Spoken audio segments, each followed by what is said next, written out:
Being a couple in normal life is difficult enough, but being a couple in the orchestra must be even more difficult.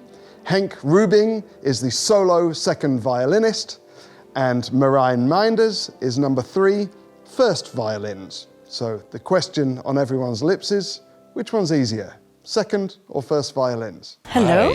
Hi. Lovely to see you with your violins in hand. So, which one's easier, first or second violin? First, of course. Second, I would say. So the second violins have got a specific role. Yeah.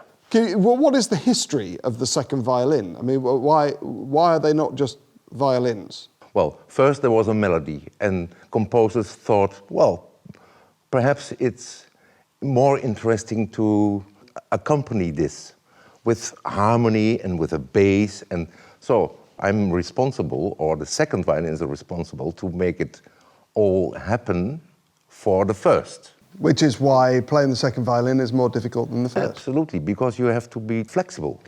You have to do everything. Are you suggesting that first violins are not flexible?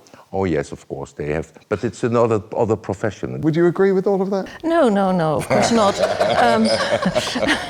I think the big difference is perhaps that we play up several octaves higher usually, which requires fingerings and preparation.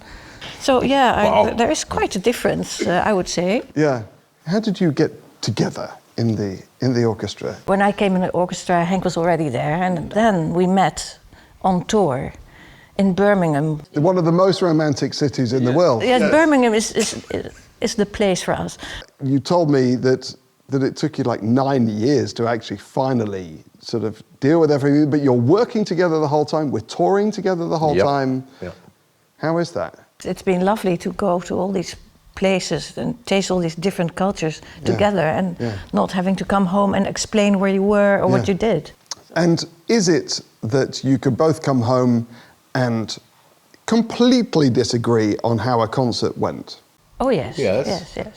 Even though you're sat right next to each other? Yes. Yes.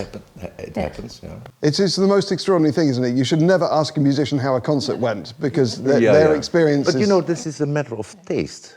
And sometimes also the quality, because my ears are working sometimes a little bit different than her ears, probably, I don't know. Better, I would say. Yeah. All right. Now you're holding these amazing violins. Well, this is a very beautiful violin. It's made by Antonio Stradivari. It makes life very easy for a violinist. For instance, if you want to play really soft, but with a very nice quality, like a delicate sound, it does that for you very easily. But it can also be very powerful, and I'm just completely in love with it. Yeah, well, that's lucky. Yeah. Henk, Yeah. what's your piece of wood? This is Guarneri del Gesù, a fantastic violin. It's not an easy violin, so if you play good, the instrument is fantastic. If you play not so good, the instrument sounds very wah. There will come a time where you have to give them back. Right.